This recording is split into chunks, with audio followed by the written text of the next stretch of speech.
Hi hello friends, welcome to our mini vlog. ಇದು ನನ್ನ first mini vlog ಆಗಿರುತ್ತೆ.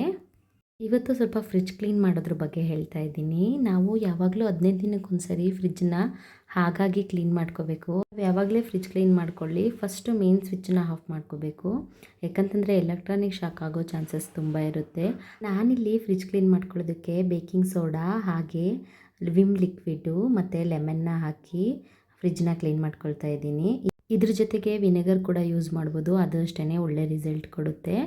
ವೆಜಿಟೇಬಲ್ಸ್ಗಳನ್ನ store ಮಾಡೋದಕ್ಕೆ ಈ ರೀತಿ ಬಾಕ್ಸ್ಗಳನ್ನ ಯೂಸ್ ಮಾಡ್ತೀನಿ. ಇನ್ನು ಹುಳ್ಳಿಕಾಳು, ಹೆಸರುಕಾಳು, ಅಲಸಂದೆ ಕಾಳು ಇದೆಲ್ಲ ನಾನು ಊರಿಂದಲೇ ತರೋದ್ರಿಂದ ಈ ಐಟಮ್ಸ್ಗಳನ್ನ ಅಷ್ಟೇ ಫ್ರಿಜ್ಜಲ್ಲೇ ಇಡ್ತೀನಿ, ಹುಳ ಆಗದೆ ಇರಲಿ ಅಂತ ಹೇಳಿಬಿಟ್ಟು. ಮ್ಯಾಂಗೋ ಪಿಕಲ್ನ ನಾನೇ ಮನೇಲಿ ಮಾಡಿರೋವಂಥದ್ದು ಇದು ಒಂದು ಫುಲ್ ವ್ಲಾಗೇ ಇದೆ. ಬೇಕಾತಂದರೆ ಲಿಂಕ್ ಹಾಕ್ತೀನಿ, ಹೋಗಿ ನೋಡಿ.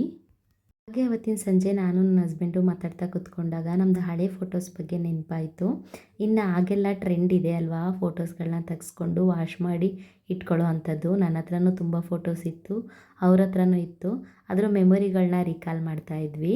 ಹಾಗೆಲ್ಲ ಟ್ರೆಂಡಲ್ಲಿರೋ ಹೀರೋಗಳ ಫೋಟೋಸ್ ಥರನೇ ಫೋಟೋಸ್ ತೆಗೆಸ್ತಾ ಇದ್ದಿದ್ರು ಅಂತ ಹೇಳಿಬಿಟ್ಟು ಅದನ್ನು ತೋರಿಸ್ತಾ ಇದ್ದರು. ಹಾಗೆ ನಾನು ಅಷ್ಟೇ ಡ್ಯೂಟಿಗೆ ಹೋಗುವಾಗ ಏನಾದರೂ ಫಂಕ್ಷನ್ಸ್ಗಳಾದರೆ ಆ ಫೋಟೋಸ್ನ ತೆಗೆಸ್ಬಿಟ್ಟು ವಾಶ್ ಮಾಡಿ ಇಟ್ಕೊಂಡಿದ್ದೆ, ನಾನು ಅದನ್ನು ಶೇರ್ ಮಾಡ್ತಾ ಇದ್ದೆ. ಹಾಗೆಲ್ಲ ಹೀಗೆ ಅಲ್ವಾ ಫೋಟೋಸ್ಗಳನ್ನ ವಾಶ್ ಮಾಡಿ ಇಟ್ಕೊಳ್ಳೋ ಅಂಥದ್ದು. ನೀವೆಲ್ಲರೂ ಇದೇ ರೀತಿ ಮಾಡಿದ್ದೀರಾ? ಹಾಗೆ ನಮ್ಮ ಫ್ರೆಂಡ್ಸ್ಗಳಿಗೆಲ್ಲ ಶೇರ್ ಮಾಡ್ಕೊಳ್ಳೋದು ನಮ್ಮ ನೆನಪಿಗೋಸ್ಕರ, ಇದೆಲ್ಲ ನಿಮ್ಮ ಜೀವನದಲ್ಲೂ ನಡೆದಿದೆಯಾ? ಕಮೆಂಟ್ ಮಾಡಿ ನನಗೆ ತಿಳಿಸಿ. ಇದ್ರ ಫುಲ್ ವಿಡಿಯೋನ ನಾನು ಯೂಟ್ಯೂಬಲ್ಲಿ ಹಾಕಿದ್ದೀನಿ, ಇಂಟ್ರೆಸ್ಟ್ ಇದ್ದರೆ ಹೋಗಿ ನೋಡಿ. ಹಾಗೆ ನಿಮ್ಮ ಫ್ರೆಂಡ್ಸ್ ಆ್ಯಂಡ್ ಫ್ಯಾಮಿಲಿಗೆ ಶೇರ್ ಮಾಡೋದನ್ನು ಮಾತ್ರ ಮರಿಬೇಡಿ. ಹಾಗೆ ನನಗೆ ಕಮೆಂಟ್ ಮಾಡಿ ತಿಳಿಸಿ ಯಾರೆಲ್ಲ ಈ ರೀತಿ ಇಟ್ಕೊಂಡಿದ್ದೀರಾ ಫೋಟೋಸ್ ಅಂತ ಹೇಳ್ಬಿಟ್ಟು. Thank you for watching. Next mini ವ್ಲಾಗಲ್ಲಿ ಇನ್ನೊಂದು ದಿನ ನಿಮ್ಮ ಜೊತೆ ಬರ್ತೀನಿ. ಅಲ್ಲಿವರೆಗೂ ಟೇಕ್ ಕೇರ್, ಬಾಯ್.